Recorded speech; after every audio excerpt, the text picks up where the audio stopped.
Bismillahirrahmanirrahim. Assalamualaikum warahmatullahi wabarakatuh. Selamat siang, salam sejahtera bagi kita semuanya. Shalom, Om Swastiastu. Yang saya hormati Ibu Menteri Keuangan, Pak Mendagri, saya hormati para gubernur, bupati dan wali kota yang pada siang hari ini hadir. Saya ingin menyampaikan beberapa hal yang berkaitan dengan tantangan dan apa yang harus kita lakukan. Kita tahu semuanya bahwa dunia sekarang ini tidak sedang baik-baik saja. Saya sering mengatakan dunia sekarang semakin tidak jelas. Ketidakpastian ekonomi global yang sulit dihitung. Bu Menteri Keuangan ini jam terbangnya sudah sampai kemana-mana. Tetapi mengkalkulasi, menghitung situasi ekonomi global ini betul-betul sekali tidak gampang dan sering unpredictable. Kenaikan suku bunga di Amerika misalnya, kelihatan yang menaikkan Amerika, tapi semua negara berkembang kena semuanya. Karena terjadi capital outflow, dolar semuanya ditarik kembali ke Amerika. Yang pertama. Yang kedua, perubahan iklim. Dulu perubahan iklim banyak yang, nggak kelihatan barangnya. Sekarang sudah nyata kelihatan. Kekeringan di 7 provinsi dan beberapa negara yang akhirnya menurunkan produksi beras kita. Kita mau tutup dari impor, sekarang tidak semudah dulu mencari beras impor, tidak semudah dulu. 22 negara sudah stop dan mengurangi ekspornya. Karena mereka sendiri juga ingin menyelamatkan rakyatnya. Situasi seperti ini, Bapak Ibu semuanya harus ngerti, harus tahu bahwa dunia tidak sedang baik-baik saja. Saya berbicara dengan Perdana Menteri Narendra Modi, dia punya stok beras, tapi dia pakai sendiri untuk cadangan. Enggak berani melepas. Saya sudah bicara, enggak berani melepas. Yang dekat-dekat Vietnam, Kamboja, Thailand yang biasanya nyodor-nyodorkan, enggak sama. Bisa, tetapi sangat terbatas. Inilah situasinya. Kemudian, perang. Kita sudah pusing dengan yang namanya perang di Ukraina. Belum rampung, belum jelas kapan selesai, tambah lagi perang Hamas Israel. Kelihatannya Ukraina jauh. Apa sih dampaknya ke Indonesia? Hati-hati. Waktu saya bertemu saat itu, tahun lalu bertemu dengan Presiden Zelensky, saya bicara 2,5 jam. Beliau menyampaikan, stok gandum di Ukraina 77 juta ton berhenti. 77 juta ton berhenti. Saya pindah ketemu Presiden Putin. 3 jam. Cerita lagi, 130 juta ton gandum berhenti di Rusia. Artinya, 2 negara saja 207 juta ton pangan berhenti di sana. Kita ini kan per tahun kan konsumsi kita 31 juta ton beras. Ini 207 juta ton berhenti di dua negara itu. Akhirnya apa? Harga gandum naik tinggi sekali. Akhirnya banyak negara yang tidak bisa menjangkau harganya, kelaparan, kurang makan, termasuk di Eropa, hati-hati terjadi. Hal seperti ini yang Bapak, Ibu semuanya harus mengerti dan harus tahu. Ditambah lagi di Gaza, Hamas dan Israel. Kelihatannya perangnya jauh sekali, tapi hati-hati. Kalau perang ini meluas, Hamas Israel ini meluas, melibatkan Hizbullah di Lebanon, melibatkan Syria, Houthi, melibatkan lagi misalnya Iran, semuanya masuk ingin saling bantu-membantu. Yang terjadi adalah kenaikan harga minyak. Ini yang mengakibatkan semua negara akan pusing. Tapi alhamdulillah sampai saat ini kenaikan Brent juga enggak begitu tinggi karena memang eskalasinya tidak meluas, masih di Gaza. Situasi seperti ini yang Bapak Ibu harus tahu, harus ngerti. Sehingga dalam bekerja itu, oh saya harus ke sini, ngerti. Kalau harga BBM naik, artinya apa? Inflasi akan naik. Inflasi naik, artinya harga barang-barang dan jasa juga akan naik. Larinya ke situ.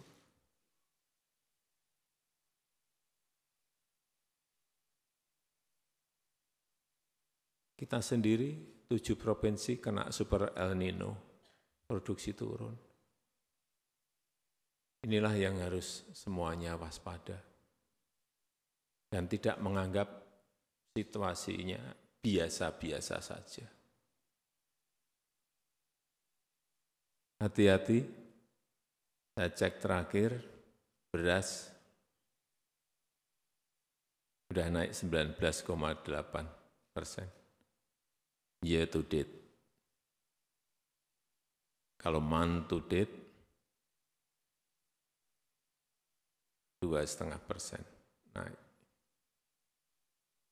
Hati-hati, kalau pemerintah daerah memiliki kemampuan segera intervensi agar inflasi untuk bahan pangan ini tidak semakin naik, harus dihentikan kalau ada hal-hal seperti itu. Oleh sebab itu yang namanya lihat pasar itu penting. Lihat pasar, lihat stoknya di kabupaten, di kota, di provinsi, cek, lihat. Jangan terjebak rutinitas sehari-hari, administrasi sehari-hari. Yang penting-penting itu kita harus cek terlebih dahulu, ini beres baru ngerjain administrasi.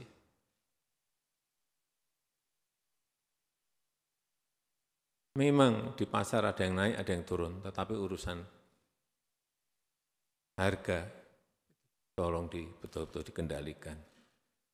Jaga pasokan, pantau harga, turun ke lapangan. Saya cek ini, karena saya selalu punya angka-angka, untuk provinsi inflasinya 1,1% sampai 3,5%. Masih baik. Kabupaten hati-hati 1,1% sampai 5,2%. Nah, yang sudah sampai 5 sampai 4 ini hati-hati. Kota 1,1 sampai 4,2, yang di atas 4 hati-hati.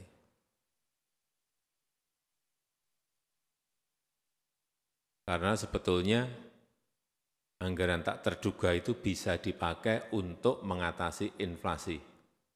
Betul Bu Menkyu, boleh. Pak Mendagri boleh. Payung hukumnya ada. Payung hukumnya sudah ada. Artinya saya menanyakan bahwa itu sudah ada payung hukumnya, jangan ragu-ragu menggunakan anggaran tak terduga. Apabila yang namanya inflasi itu naik, apabila ada harga-harga itu naik secara drastis, segera gerojok pasokannya. Ini kadang-kadang ya supply dan demand. Demandnya tetap, supply-nya enggak ada. Carikan dong. Langsung ke pokoknya, ke tempat produksinya. Bawang merah misalnya, kok di kabupatenku kok naik.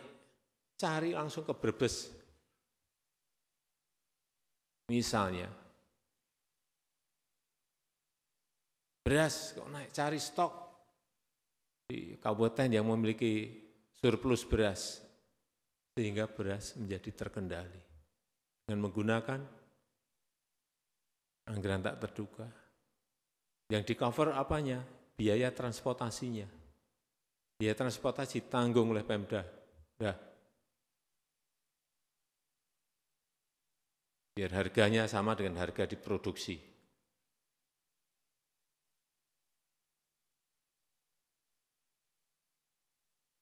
Kenapa saya berbicara seperti ini? Bapak Ibu semuanya saya tahu. Saya pilih karena Bapak Ibu semuanya berpengalaman di pemerintahan. Dan Bapak Ibu juga tidak memiliki beban politik. Ya kan? Jadi gubernur, jadi wali kota, jadi bupati, nggak keluar ongkos. Seperti yang kalau itu yang berlaga di pilkada dulu, di pilgub, di pilwakot, di pil bupati. Artinya tanpa beban politik.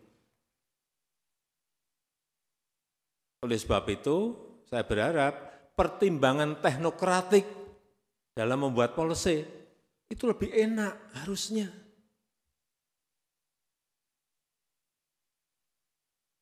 Harusnya. Buat terobosan policy harusnya lebih gampang. Harusnya.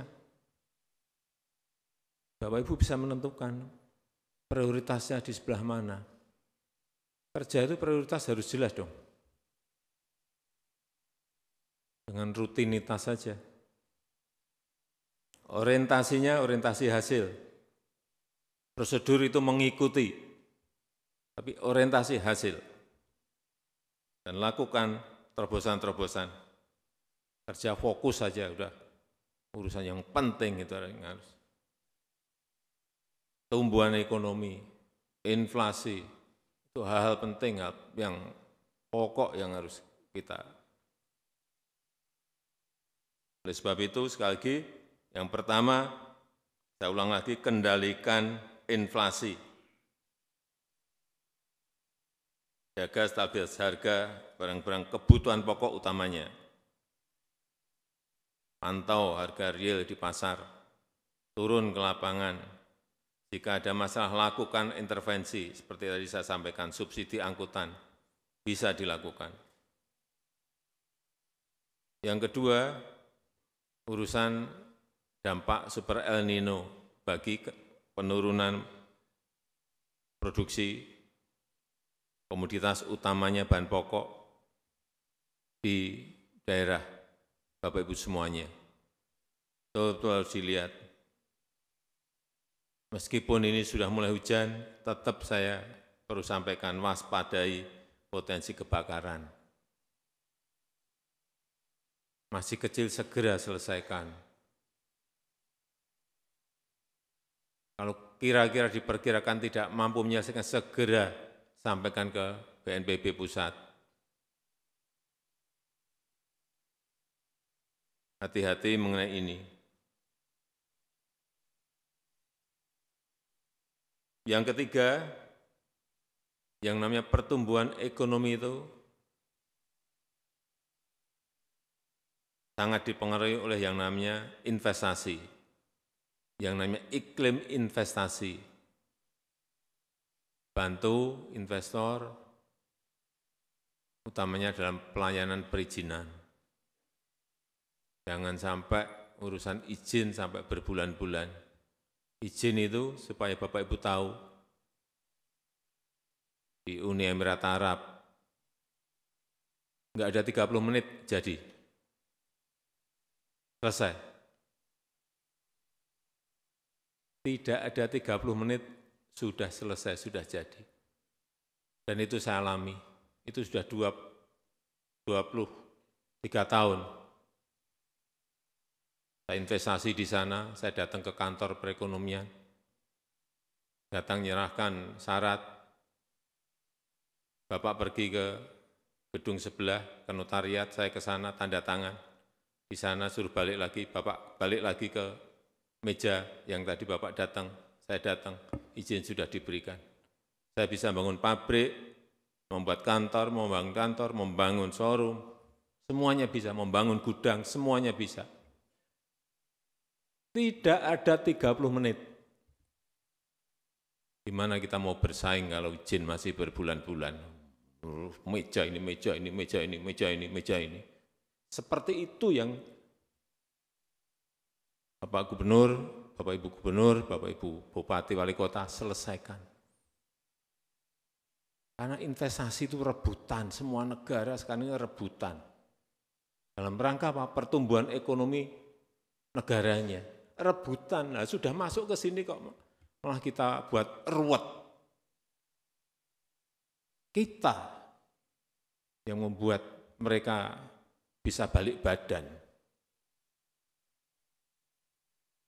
Sederhanakan prosedur, fasilitasi, jaga tata kelola. Jangan ada pungutan. Karena ini juga akan membuka lapangan kerja. Kenapa direbutkan semua negara? Karena investasi itu membuka lapangan kerja.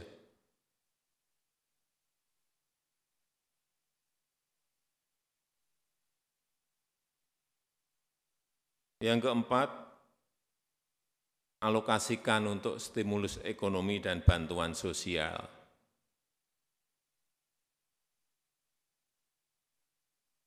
Kalau kondisi seperti ini, harga beras naik, Bapak Ibu semuanya keluarkan yang namanya bantuan sosial.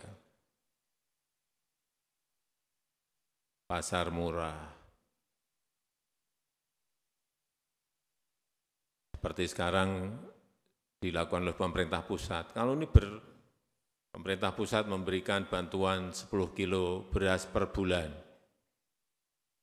Sudah di April, Mei, Juni, tambah lagi September, Oktober, November. Dan kita putuskan lagi tambah Desember, sampai Desember 10 kilo 10. Pemerintah pusat memberikan itu.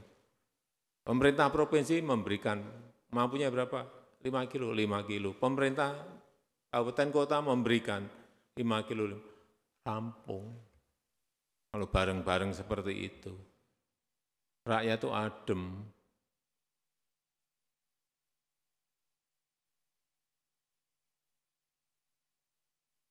Dan saya titip, yang dibeli produk dalam negeri, utamanya UMKM kita.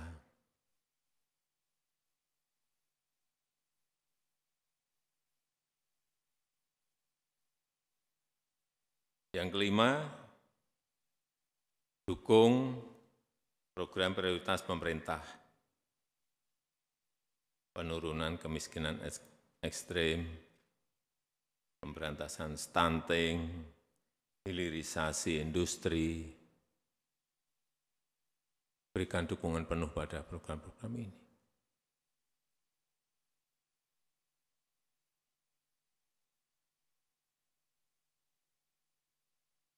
Yang terakhir, yang keenam, masuk ke tahun politik. Pemilu. Saya minta Gubernur, Bapak Ibu Bupati, Wali Kota, berikan dukungan pada tugas-tugas KPUD dan Bawaslu.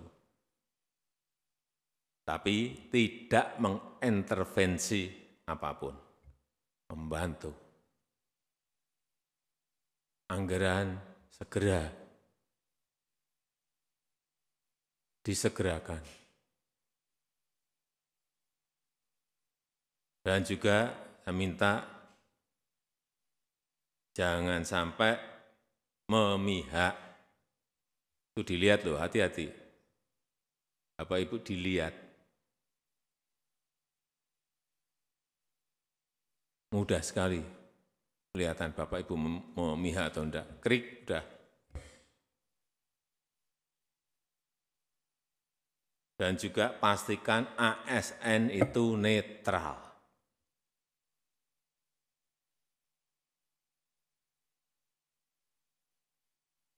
Yang terakhir, menjaga kerukunan di tingkat bawah. Segera selesaikan kalau ada persikan-persikan yang berkaitan dengan politik. Selesaikan dengan baik.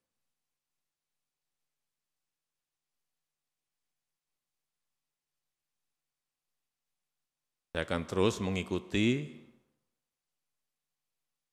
kerja dan tugas Bapak Ibu semuanya. Jika ada masalah segera sampaikan ke Mendagri. Kalau kelas berat langsung ke saya. Sehingga kita bisa bantu. Tapi kalau urusan-urusan yang kira-kira bisa diselesaikan sendiri, nggak usah dikit-dikit ke Mendagri, dikit-dikit ke pusat. Selesaikan sendiri. Dan saya merasa Bapak Ibu semuanya mampu menyelesaikan itu.